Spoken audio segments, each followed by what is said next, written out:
Bom, meus irmãos, nós temos aqui essa imagem que, para mim, é maravilhosa. Não sei se vocês conseguem enxergar o que está ao fundo. A gente vai ver no slide mais à frente essa imagem que está ali ao fundo. Mas este foi o preço pago por nossa liberdade de consciência. Este foi o preço pago. E não há nada mais valioso do que crer, do que ter este direito, o direito de crer. E relembrando um pouco o estudo que nós fizemos na semana passada, o Senhor Deus comprou a elevadíssimo preço o sangue do seu próprio filho, os sofrimentos do seu próprio filho. Ele comprou de volta o nosso direito, inclusive de rejeitá-lo. Ele nos deu esse direito em amor. E nós vamos meditar agora, neste primeiro momento, a respeito da liberdade religiosa, até mesmo para aqueles que não creem. O Senhor Deus deu esta liberdade de crer, até mesmo para os que não creem, para os incrédulos. Vamos entender melhor a esse respeito. Até o momento, vamos recapitular brevemente. Até o momento, nós consideramos o tema da liberdade religiosa com base no fundamento original, ali, né, no Éden, como o Senhor nos deu ali, em vista dos princípios originais e como envolvida nas condições originais, inclusive no céu, os anjos receberam essa liberdade. Nós estudamos isso no estudo passado. Vamos considerar agora a liberdade de consciência na religião com base em experiências reais. Então, para isso, nós vamos ali no Éden. Vamos voltar ao Éden e analisar a queda do homem. Então, havia da parte do Senhor, vamos relembrar, uma pergunta para nós pensarmos. Quando Adão e Eva caíram, pecaram e se esconderam, havia da parte do Senhor algum motivo para o homem ter medo de Deus? O Senhor havia dado a Adão e Eva algum motivo para que eles o temessem? É uma pergunta. Será que Deus foi ali ao jardim para condenar ou punir o homem? Qual é a resposta para essas duas perguntas? Não. O Senhor, Adão e Eva não tinham nenhum motivo para ter medo de Deus, e o Senhor Deus não foi ali buscá-los para condená-los ou puni-los. O medo de Adão e Eva era apenas o resultado do que ele, Adão, vamos falar dele, que é o cabeça do lar, do que ele havia feito. Ele havia feito uma escolha errada, havia começado pelo caminho errado, estava sob o domínio do mestre errado. E sua própria vida estava agora separada de Deus e comprometida com o erro. Ele estava ali, a sua vida inteira estava na escuridão e na tristeza do mal em que ele próprio havia se envolvido. Adão, então, julgou Deus de forma equivocada e por isso teve medo dele. É exatamente isso que nós fazemos. Nós julgamos o nosso Pai, o nosso Deus de amor, de forma equivocada. E às vezes nós apresentamos, por entender quem é Ele de forma equivocada, nós o apresentamos também de forma equivocada para as outras pessoas. Mas quando o homem ficou face a face com Deus, e o Senhor apresentou que a fonte de onde se originou a sua queda era o maligno, então o Senhor Deus apresentou claramente qual era a fonte da queda deles dois. que era o inimigo das almas, Satanás, o que foi então que o Senhor disse ao homem? Muita atenção agora, meus irmãos. Ele falou a palavra que significava a, a palavra de Deus, as Escrituras.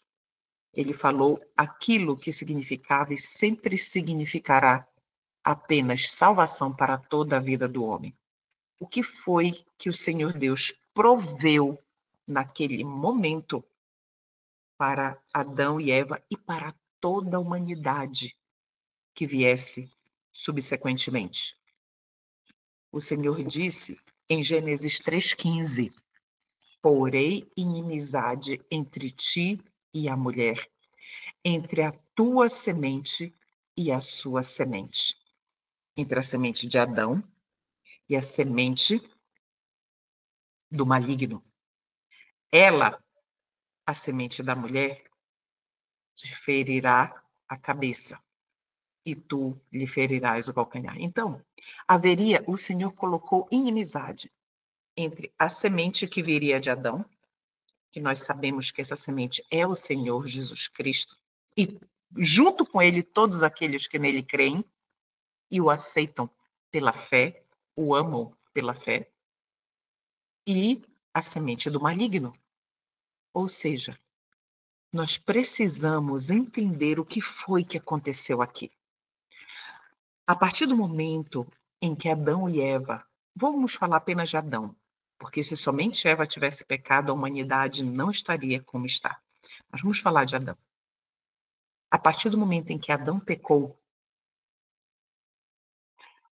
uma escravidão ocorreu ali de forma automática. A escravidão do pecado. Se o Senhor não tivesse proferido Gênesis 3,15, nós, eu e você, até hoje, nós seríamos escravos sem nenhum direito do maligno. O direito apenas de fazer aquilo que ele quer. Mas o Senhor, em sua misericórdia, ele não, e sendo misericordioso, compassivo, ele não poderia chegar comigo e com você e dizer assim: olhe, eu vou libertar vocês, independente da sua vontade. Ele não podia fazer isso. Porque usando da nossa liberdade de consciência, nós escolhemos um Senhor. Ali com Adão, o nosso representante. Mas o Senhor disse: vocês não serão escravos para sempre. Vamos entender isso melhor? Vamos ler juntos. Deus nos proveu um escape aqui, ó. Grave isso. Gênesis 3,15 foi o escape que Deus nos proporcionou. Vamos entender que escape foi esse? Deus fez um plano para corrigir essa situação. Ele disse: e porei inimizade entre ti e a mulher, e entre a tua semente e a sua semente. Deus fez entrar em cena essa inimizade. Grava. A inimizade é a nossa libertação. Ou seja, ele colocou em cena o ódio contra o poder de Satanás. Até mesmo o ódio contra as coisas que se encontram na mente de Satanás. Então, meus irmãos, o que aconteceu a partir do momento em que o pecado chegou aqui na Terra? Duas mentes começaram a guerrear. A mente de Cristo e a mente do maligno. Entende? Quando o Senhor Deus coloca esta inimizade em Gênesis 3,15, ele nos apresenta a possibilidade de rejeitarmos, odiarmos tudo que vem do diabo, tudo que vem do maligno. O Senhor Deus está ali nos dando a liberdade de escolha. De escolher a mente de Cristo ou a mente de Satanás. Vamos continuar. Olha aí na parte marcada. Deus implantou esse ódio. E nisso reside a fonte de todo impulso para o bem. para a justiça ou para qualquer coisa do tipo que possa surgir na mente de qualquer ser humano deste mundo. Entendeu isso aqui? Então, o Senhor disse: porém, inimizade, ele colocou dentro de nós inimizade, ódio contra o maligno. Se existe esse ódio, essa inimizade contra tudo que vem do maligno, contra a mente dele, contra tudo que ele faz, então é isso que nos leva nos conduz ao lado oposto ao que o maligno quer. E aí, se é o lado oposto, é Cristo, é o lado do Senhor Jesus Cristo. Entende? Então, Gênesis 3,15 foi um ato imensurável de amor por nós. Deus nos libertou em Gênesis 3,15. A liberdade de escolha, de consciência na fé, na religião. Vamos continuar entendendo. Mas quando Deus colocou ali esse ódio pelas coisas más, também gerou o desejo por algo melhor do que esse mal que odiamos. Então, quando o Senhor coloca, olha como funciona a mente humana. Eu fico maravilhada com o que Deus fez por mim e por você, meu irmão e minha irmã. Quando o Senhor Deus, ele coloca esse ódio, essa inimizade pelas coisas más, pelas coisas que vêm do Satanás, esse ato automaticamente nos faz querer algo melhor do que esse mal que nós odiamos. E que algo melhor é esse? Qual é o objeto desse desejo? Jesus Cristo. A partir do momento em que essa inimizade é colocada dentro de nós, porque o verso de Gênesis diz: porém inimizade, ele colocou, o Senhor Deus. E essa inimizade nos faz abominar o que é mal e desejar o que é maravilhoso, justo, bom, puro, santo, que é Cristo Jesus. Isso porque Jesus Cristo e sua presença volta ao lugar de onde ele foi retirado. Entende? Era isso que nós deveríamos ter por toda a eternidade. Porque para isso o Senhor Deus nos criou. Mas como ele nos criou livres, Adão fez aquela escolha, a tídica escolha. E Gênesis 3,15 coloca de volta Jesus no lugar de onde ele nunca deveria, no nosso coração, nunca deveria ter saído. Ele foi retirado de nós. A imagem de Deus retorna ao lugar de onde ela foi banida devido ao engano de Satanás. Engano. E é isso que ele faz conosco. Ele tenta nos enganar, até mesmo com aquilo que é aparentemente bom. Então, eu queria fazer um reforço. Este trecho que nós lemos, o anterior e este agora, foi tirado da mensagem do terceiro anjo, de 1893, aqui, ó, o sermão 12. Queridos, este livro aqui é fenomenal. E todo este estudo está sendo baseado neste livro aqui, Liberdade de Consciência na Religião. Então, aqui, editora Missionários, aqui, editora Pioneiros. Tá bom? Muito bem, vamos avançar. A primeira coisa que Deus trouxe ao homem depois que ele fez sua escolha errada foi a palavra de salvação. Essa palavra de salvação era a promessa daquele que viria para acabar com o mal que havia aprisionado o homem, libertá-lo novamente e levá-lo a Deus, onde sua escolha estaria do lado certo e ele habitaria verdadeiramente com Deus e em Deus. Então, este foi o objetivo: libertar o homem novamente. Porque Adão e Eva foram criados livres. Os anjos foram criados livres. Mas aí veio uma escravidão maligna que o diabo impôs por meio do engano, da sedução, da sagacidade. E aí vem o Senhor e liberta-o novamente. Então, vamos avaliar agora, entender o nosso Salvador, Jesus Cristo, como o nosso Salvador, vindo para nos salvar.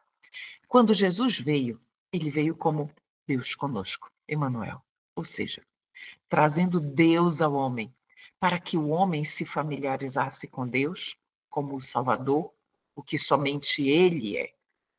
Assim, ele veio trazendo apenas a palavra de salvação. E quando ele veio, apresentando essa palavra da maneira como a apresentou à humanidade, sob a luz que apresentou, no contexto, no contexto que apresentou, na forma correta que ele apresentou, ele proclamou todo o princípio da liberdade religiosa original e eterna. Como foi de que forma o Senhor apresentou este princípio da liberdade religiosa para todos, todos, inclusive para os incrédulos?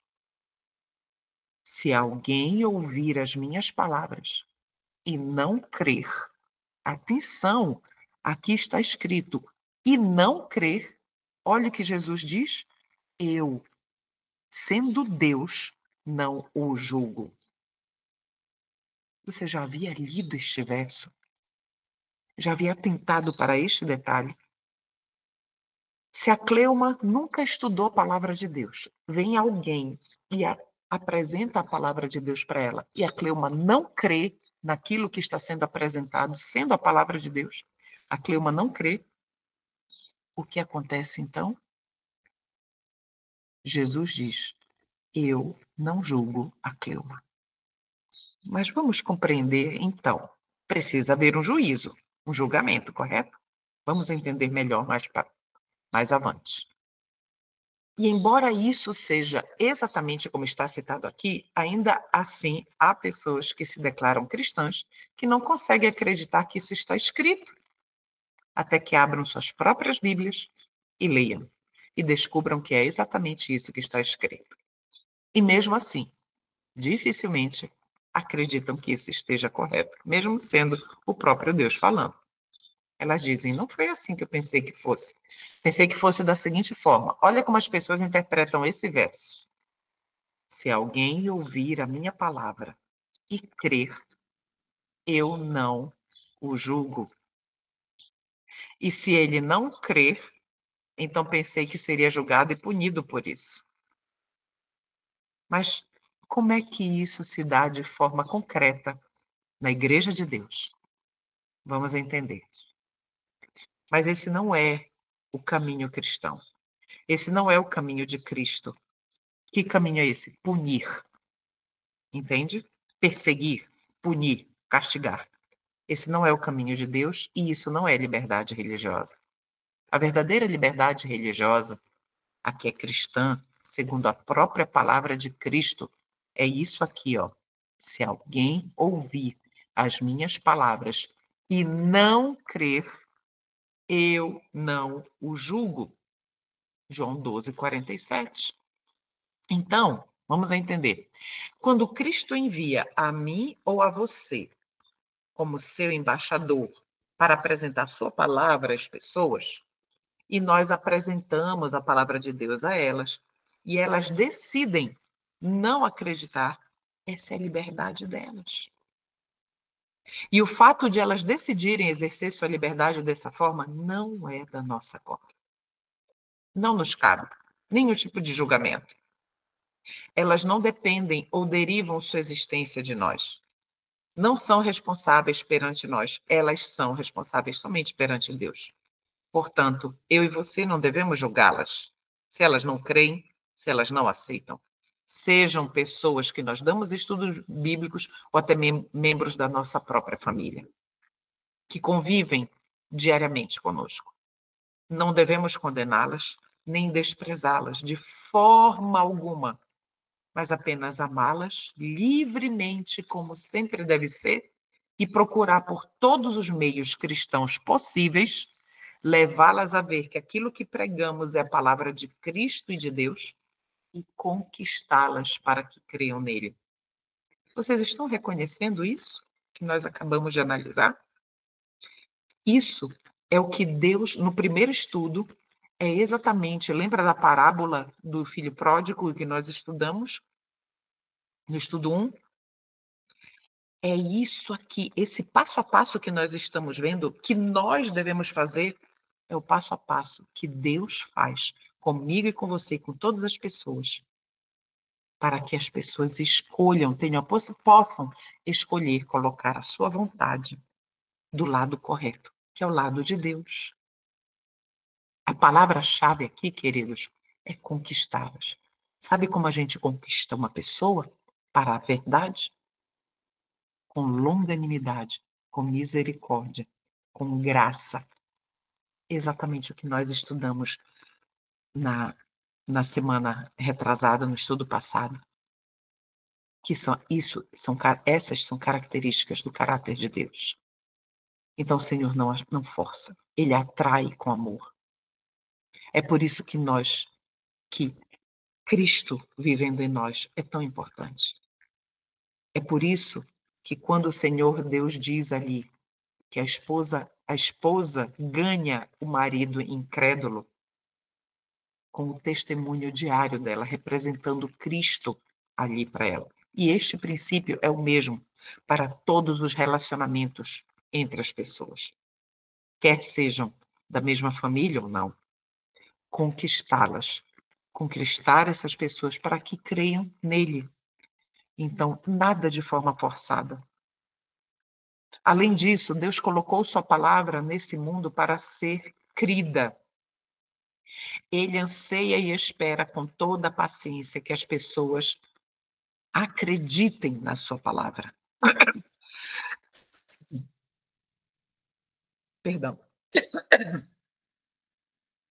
E quando ele dá essa palavra a você e a mim, para apresentarmos às pessoas, para que as pessoas creiam nela, e no primeiro contato elas decidem não acreditar, e então as tratamos de modo a ofendê-las, quando nós começamos a insistir muito, por exemplo, para que as pessoas aceitem, sejam elas quem forem, e elas se sentem invadidas no seu direito de não crer, estamos com essa atitude, impedindo exatamente o que fomos enviados a fazer.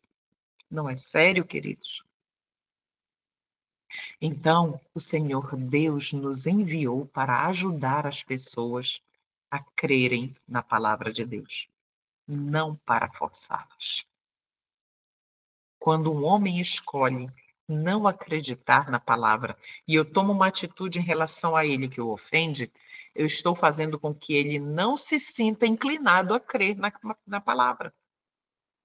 De fato, ele estará menos inclinado a crer e menos disposto a obedecer e seguir o caminho certo do que se nunca tivesse me ouvido, se eu estiver com atitude invasiva e ofensiva a essa pessoa.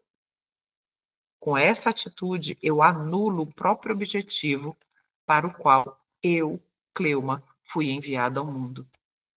Qual é o objetivo que o Senhor me chamou e chamou você? Para nós sermos os seus embaixadores, primeiro no nosso lar. E a partir do nosso lar, irmos para fora dele. Entende? Portanto, a única maneira verdadeira de tratar as pessoas, quando apresentamos a palavra de Deus a elas, e elas a rejeitam, então qual é a única maneira de tratar as pessoas? Quando elas recebem a palavra de nós e elas a rejeitam. É com o máximo de amor, ternura e dedicação que a grande misericórdia, bondade e longanimidade do Senhor nos permitirem. Mas nós só faremos isso, queridos, se nós tivermos uma comunhão tão grande com Deus, tão grande que nós vamos exalar isso de forma natural. Para que assim ainda possamos incentivar essas pessoas a crer e, ao crerem, decidam seguir o caminho certo. Então, nós somos instruídos a fazer algo. Em 2 Timóteo 4:2, nós somos instruídos por Deus a exortar com toda o quê? Longanimidade. A palavra longanimidade ela é imensa. Precisa até de paciência para terminar de pronunciá-la. Então, nós precisamos exortar as pessoas com toda a longanimidade. E isso requer sabedoria. E Deus é a fonte de sabedoria. Consequentemente, sem sabedoria, nós não conseguimos alcançar ninguém, queridos. E sem sermos longânimos. Então, a liberdade religiosa, ela é presente em todo o Evangelho. Então, nós vamos entender agora, lembram de João 12:47? Que se alguém ouve a minha palavra e não crê, eu não julgo? Foi o próprio Jesus que disse isso? Mas vamos entender melhor, então, quem é que julga? João 12:47, vamos ampliar. Porque eu não vim para julgar o mundo, mas para salvar o mundo. Aquele que me rejeita e não recebe a minha palavra, o que no versículo anterior ele reconheceu sua liberdade de fazer, se isso daqui é meu, esse colchete, tem um que o julga. Então, Jesus está dizendo aqui que há uma pessoa que julga, há alguém há um que julga aquele que não crê. Agora a gente vai entender melhor, vamos ampliar. Quem é esse um que julga aquele que não crê, o incrédulo? Não é Cristo, nem é Deus. Pois Cristo, em quem Deus se manifesta e que é Deus conosco, diz claramente que não o julga. Nós lemos o verso. Então, quem é esse um? A palavra que tenho dito, essa o julgará no último dia. João 12:48. Ah, as palavras que ele disse são as palavras da vida eterna. Vamos ver quais são? Porque eu não tenho falado de mim mesmo, mas o Pai que me enviou deu-me mandamentos sobre o que hei de dizer e sobre o que hei de falar. E sei que o seu mandamento é vida eterna. Portanto, tudo o que eu disser, como o Pai me disse, assim falarei. João 12:49 e verso 49 e 50. Então, vamos avançar. Tu tens as palavras de vida eterna. Lembram deste verso? Tu tens alguém falando para Cristo. O Senhor Jesus tem as palavras de vida eterna. Seja por Cristo, como está na Bíblia, ou por um verdadeiro embaixador de Cristo hoje, quando essa palavra é apresentada, a vida eterna está sendo, naquele momento, apresentada. Por quê? Porque a palavra é a palavra da vida eterna, trazendo a vida de Deus a toda pessoa que a recebe. Então, meus amados irmãos em Cristo, quando um embaixador de Cristo, um mensageiro ou mensageira dele, apresenta a palavra, naquele momento, a vida eterna está sendo apresentada. A vida do próprio Deus está sendo apresentada ali para aquela pessoa. Sendo essa palavra, sendo essa a palavra da vida eterna, todo aquele que a rejeita, rejeita a vida eterna. E quando alguém escolhe rejeitar a vida eterna, ele escolhe a morte eterna. Então, quem o julga para a morte? Quem o coloca no caminho da morte? Somente ele mesmo, por sua livre escolha. Entende?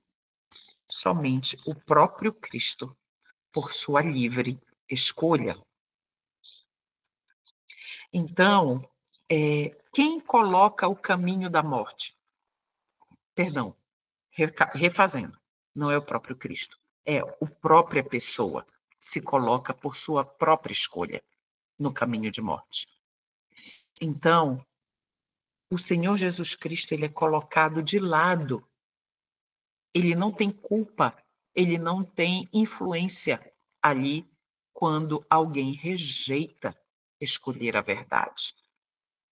Quando alguém escolhe, usando de sua liberdade, rejeitar aquela verdade, só há dois caminhos: vida ou morte, né? Que, como está lá no Antigo Testamento, é sempre isso que é colocado entre nós, diante de nós. Quando Deus me apresenta a palavra, olha aqui os dois caminhos. Quando Deus me apresenta a palavra e o caminho da vida e me suplica, por meio de todas as formas possíveis, que eu receba a vida eterna. E contra tudo isso, eu escolho exercer minha liberdade e rejeitar essa vida. Ao fazer isso, escolho a morte. Quando a vida eterna é rejeitada, a morte eterna é escolhida. Não existe meio termo.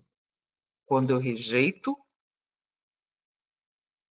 a vida eterna, eu estou escolhendo a morte.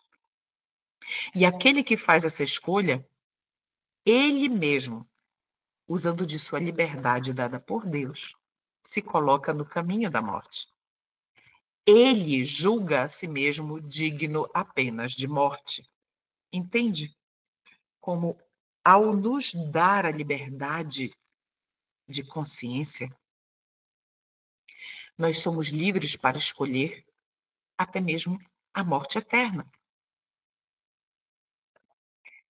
Então, nós estamos vendo, a partir de toda essa análise, nós estamos percebendo claramente que são os próprios pecadores que condenam a si mesmos.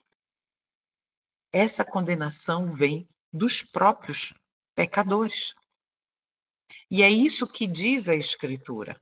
Vamos lá para Atos. Olha só, em Atos capítulo 13, quando Paulo e Silas pregaram ali em Antioquia, nós conhecemos a história bíblica, o relato bíblico, e os gentios pediram que as mesmas palavras lhes fossem pregadas no sábado seguinte, e quase toda a cidade se reuniu no sábado seguinte, ali em Antioquia.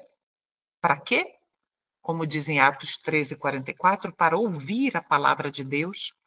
E os judeus ali, cheios de inveja, contradiziam e blasfemavam. Então Paulo e Silas, tomando coragem, disseram o quê? Muita atenção. Esse relato ilustra o que nós estamos analisando. Era necessário que a palavra de Deus vos fosse primeiramente dirigida. A quem? Aos judeus. Primeiramente a eles. Mas visto que a rejeitais e vos julgais indignos, eles mesmos, olha só, vos julgais indignos da vida eterna, eis que nos voltamos para os gentios.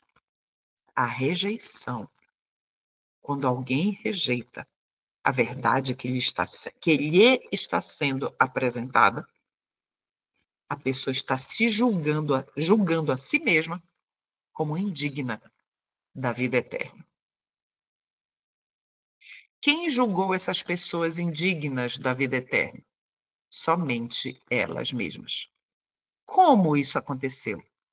Por rejeitarem persistentemente a palavra de Deus, que é a palavra da vida eterna, ao contradizerem e blasfemarem a própria palavra. No caso que Paulo e Silas, mensageiros de Deus, embaixadores de Deus, estavam ali como representantes do próprio Deus. Em outra passagem, essa mesma história é contada. Vamos ver. Porque não me envergonho do evangelho de Cristo, pois é o poder de Deus para a salvação de todo aquele que crê, primeiro do judeu e também do grego, pois nela se revela a justiça de Deus de fé em fé, como está escrito: o justo viverá pela fé. Existe um passo a passo do Senhor ao apresentar sua palavra. Primeiro ele apresenta aos da fé, para que aos da fé compreenderem, eles sejam instrumentos de salvação para os que não são da fé. Por isso que vem primeiro ao judeu, vem primeiro ao que crê e depois vem para o gentio, grego, como diz aqui a Escritura. Deu para entender? Vamos avançar. Porque do céu, o texto continua, porque do céu se manifesta a ira de Deus contra toda a impiedade e injustiça dos homens que detêm. Esse detém não é que possuem, não. Detém é que impedem. Eu coloquei entre colchetes aqui. Essa palavra deter, ela pode ter dois significados. Deter, né, que é possuir, ou deter, impedir. Neste contexto, é aqueles, olha só, vamos substituir a palavra detém pelo impedir. Vamos reler. Porque do céu se manifesta a ira de Deus contra toda a impiedade e injustiça dos homens que impedem a verdade em injustiça. Nós lemos Romanos 1, de 16 a 18. Então a ira de Deus se manifesta a estes. A verdade chega a eles, mas eles se recusam a aceitá-la. Eles a impedem. E novamente ela chega a eles, mas eles a rejeitam em injustiça. E do céu se manifesta a ira de Deus contra toda a impiedade, muita atenção, contra a impiedade e a injustiça dos homens, que impedem e rejeitam a verdade e a injustiça. Então, muita atenção. Vamos entender claramente que a ira de Deus, ela se manifesta contra não os homens, mas contra a impiedade e a injustiça manifestada por eles.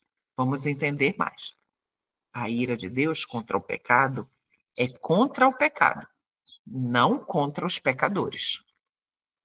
Vamos avançar. Observe que, mesmo assim, a ira de Deus não é primariamente contra os homens. A palavra não diz que sua ira é contra os homens ímpios e injustos.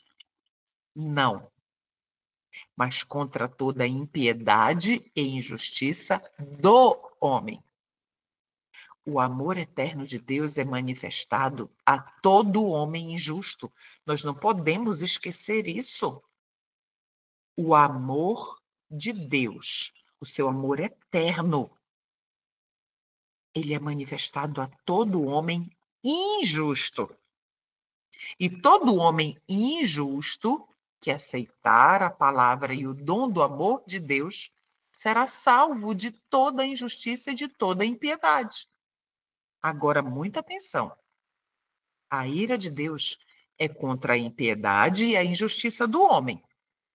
E vai destruir a impiedade e a injustiça do homem. Mas naquele homem, naquela pessoa, em quem não for encontrado impiedade e injustiça, será eternamente salvo. É este o princípio do Senhor. Tudo bem? A ira de Deus não é contra o homem, mas contra a impiedade e a injustiça que há no homem. E quando o homem rejeita, agora vamos para um outro aspecto. Quando o homem rejeita a palavra de salvação de Deus, que o salvaria de essa palavra, salvaria ele de toda a impiedade e injustiça, ele a rejeitou. E assim ele se identifica, então, com a impiedade e a injustiça, de tal forma que quando a ira de Deus atingir essas coisas, né, atingir o quê? A impiedade e a injustiça, consequentemente, atingirá o homem também, porque ele se identificou persistentemente com elas. Então, somente ele é responsável por isso e por sua própria escolha definitiva. Somente a pessoa é responsável. Por quê?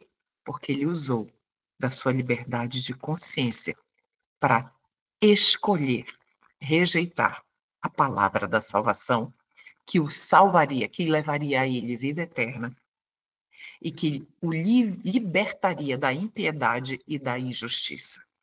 Ficou claro? Então, quando o fim chegar, você sabe o que está escrito para os que estiverem à esquerda de Cristo. Ele dirá o seguinte: apartai-vos de mim, malditos, para o fogo eterno. E esse fogo eterno era preparado para você? Não, não. Não foi preparado para nenhum homem que já existiu nesse mundo. Mas Mateus 25:41 diz claramente para quem este fogo foi preparado: para o diabo e seus anjos. Quem passar pelo fogo eterno irá, porque escolheu ir para lá ao invés de estar com Deus no céu. Pois quando chegar lá, olha lá, eles irão para um lugar preparado para outra pessoa, não para eles. O fogo do último dia não foi preparado para nenhum homem, nenhuma mulher. E é por sua livre escolha que eles estarão lá. Eles fizeram a escolha e se mantiveram firmes nela. E esse é o único lugar onde eles podem chegar. E quando eles se encontrarem lá, devem ficar tão felizes quanto quando fizeram sua escolha. É por isso que quando aquele exército a perder de vista de ímpios na segunda ressurreição, eles foram tentar atacar a cidade santa. E ficar claro para eles que Deus foi justo, eles se ajoelharão, se prostrarão e reconhecerão a justiça de Deus, de que todas as oportunidades lhes foram dadas. Todas as pessoas mais terríveis que nós conhecemos na história da Terra, todas elas receberam um chamado de Deus, uma oportunidade em algum momento da vida para elas darem a volta de 180 graus e abandonarem os seus maus caminhos. E se elas tiveram o fim que tiveram, foi porque elas mesmas escolheram usando a sua liberdade. Mas o Senhor as chamou e as atraiu em vários momentos. E eles rejeitaram tanto até o ponto em que eles não ouviram mais a voz do Espírito de Deus, lutando por eles. Assim, do início ao fim, desde a criação da primeira criatura até a destruição da última criatura que existirá, o homem está sobre o alicerce da liberdade absoluta, livre para usar sua liberdade da maneira que quiser. E durante todo esse tempo, Deus se apresenta de todas as maneiras possíveis para convencer o homem a ver e a andar no caminho certo, a usar sua escolha como deveria. Então, o Senhor Deus, está vendo aqui? O Senhor Deus se apresenta de todas as maneiras possíveis a todos nós, a todas as pessoas, sem distinção, para tentar conquistá-los, conquistar as pessoas, cada um de nós, para andar no caminho certo e usar a escolha da forma correta.